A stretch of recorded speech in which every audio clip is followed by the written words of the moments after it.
kali ini saya Nuraini Panjaitan akan membahas jawaban dari Bu Eka Susanti mengenai sosiologi pendidikan. Untuk lebih lanjut, saksikan video berikut ini. Terima kasih.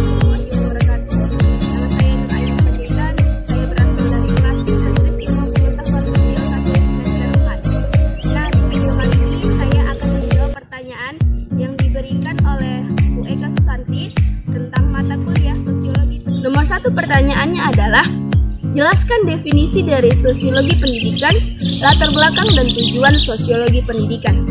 Sebelum kita memasuki arti dari sosiologi pendidikan itu sendiri, alangkah baiknya kita mengetahui arti dari sosiologi dan pendidikan. Sosiologi terdiri dari 2 kata, yaitu sosius dan yang kedua adalah logos. Sosius yang berarti masyarakat, sedangkan logos yang berarti ilmu. Apabila digabungkan, sosiologi adalah ilmu yang mempelajari tentang masyarakat. Kemudian, pedagogik. Kemudian pedagogik berasal dari bahasa Yunani yang terdiri dari 2 kata, yaitu pais dan agen. Pais yang berarti anak, sedangkan agen yaitu membimbing. Apabila digabungkan, pedagogik yaitu bimbingan yang dilakukan kepada anak.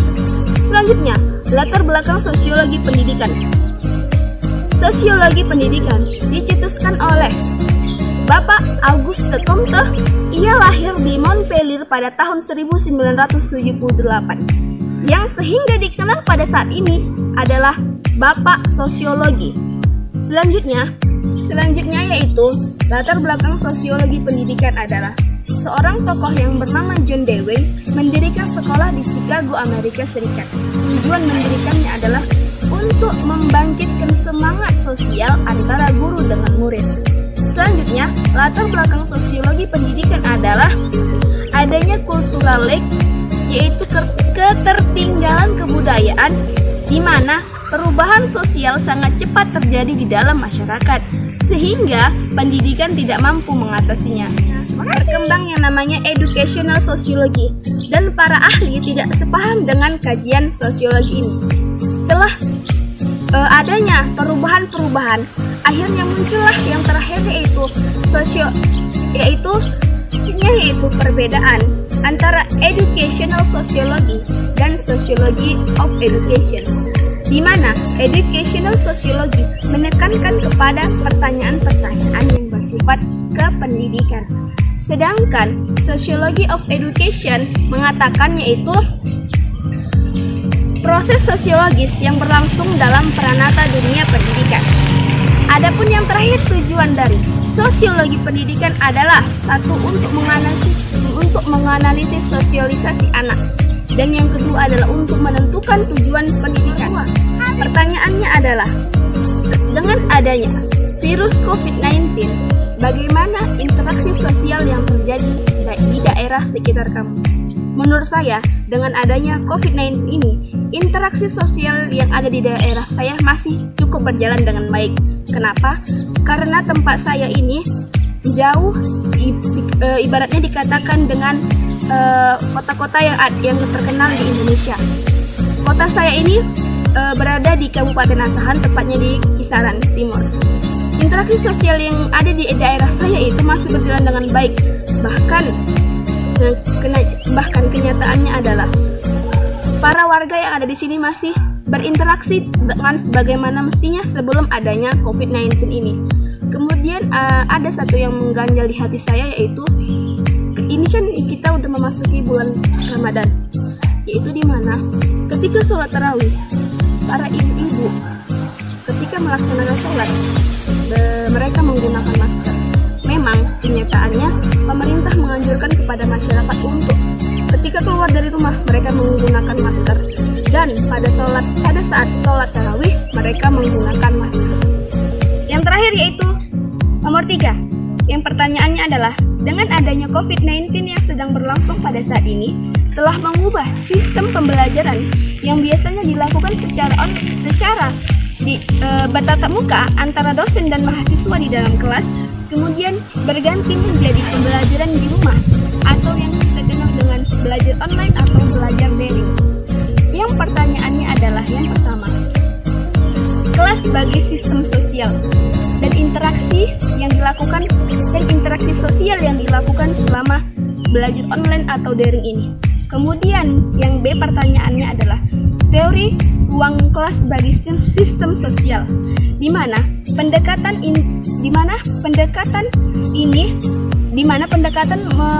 pertanyaan nomor 3B yaitu teori ruang kelas dipandang sebagai sistem sosial, di mana menggunakan pendekatan yaitu perilaku dominatif atau integratif, gaya kepemimpinan dosen, autokratik, demokratik, laissez-faire, teacher center, dan learning center. Kemudian analisis dan bagaimana pendapatmu tentang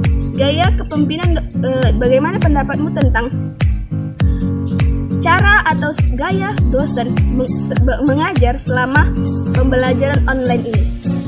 Saya akan menjawab pertanyaan nomor 3A yaitu ruang kelas sebagai sistem sosial, di mana ruang kelas dipandang sebagai sistem sosial yaitu terdiri dari bagian-bagian individu atau kelompok individu yang saling bergantung atau ketergantungan antara murid, guru, kesepakatan, dan manajemen sekolah. Menurut saya, interaksi sosial antara dosen dengan mahasiswa ketika terjadinya pembelajaran di rumah ini atau online ini, menurut saya itu kurang bagus. Kenapa? Karena seyogianya ketika dosen menjelaskan, otomatis mahasiswanya yang mendengarkan atau menatap dosen tersebut, otomatis dia akan memahami apa yang akan disampaikan oleh dosen tersebut. Di mana jawaban nomor 3B yaitu pendekatan interaksi yang dilakukan ketika belajar online ini. Yang pertama yaitu perilaku dominatif. Guru atau dosen dipandang sebagai maha benar, yaitu tokoh penentu benar salahnya. Menurut saya, ketika sedang berlangsung belajar di rumah ini atau online, tidak ada guru atau dosen yang seperti itu. Mereka menganggap dirinya benar, sehingga tidak memberikan kesempatan kepada mahasiswanya untuk mengajukan pendapat. Kemudian yang kedua yaitu perilaku integratif. Ini kebalikan dari perilaku dominatif, di mana perilaku interaktif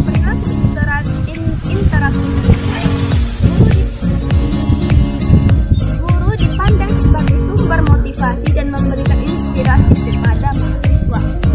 Menurut saya, ada beberapa dosen yang memberikan motivasi dan inovasi kepada mahasiswanya agar lebih meningkatkan belajarnya lagi, mau baik di dalam kelas belajar seperti biasa maupun belajar secara online ini. Kemudian gaya kepemimpinan, di mana yaitu yang pertama ada autokratik. Autokratik ini disebut sebagai otoriter dan tidak memberikan ruang adu pendapat. Contohnya, kalau menurut saya tidak ada juga guru atau dosen yang mempunyai sikap seperti ini. Mereka terkadang kalau belajar online ini ada yang tidak masuk, kan?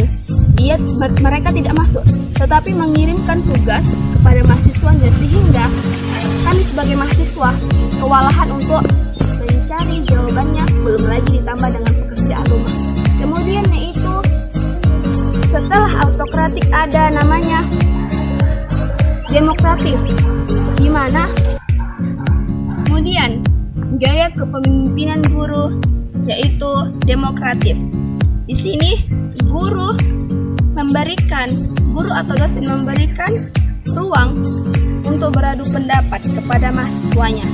Contohnya, kalau menurut saya, ketika pembelajaran online ini sedang berlangsung, ada juga beberapa dosen yang mencurahkan atau meluangkan waktunya, aturannya bersama keluarga, sekarang mencurahkan waktunya untuk bersama mahasiswanya.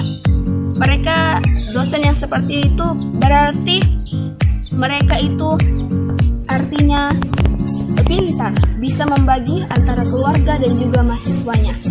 Kemudian yaitu laissez-faire, di mana laissez-faire ini berpendapat bahwa cuek dan tidak memberikan ruang. Demikianlah jawaban-jawaban atas pertanyaan yang diberikan oleh Ibu Eka Susanti pada mata kuliah Sosiologi Pendidikan. Lebih dan kurang saya mohon maaf, dan saya ingin memberikan pesan kepada Anda semua. Untuk teman-temanku mahasiswa online dimanapun Anda berada, tetap di rumah ya guys, jangan kemana-mana. Kalau ingin keluar rumah, tetap gunakan masker dan tetap menjaga physical distancing. Dan stay at home teman-teman. Oke, selamat menjalankan ibadah puasa tahun 1441 Hijriah. Semoga puasa teman-teman lancar dan tetap meningkatkan ibadah kepada Allah Subhanahu wa taala. Assalamualaikum.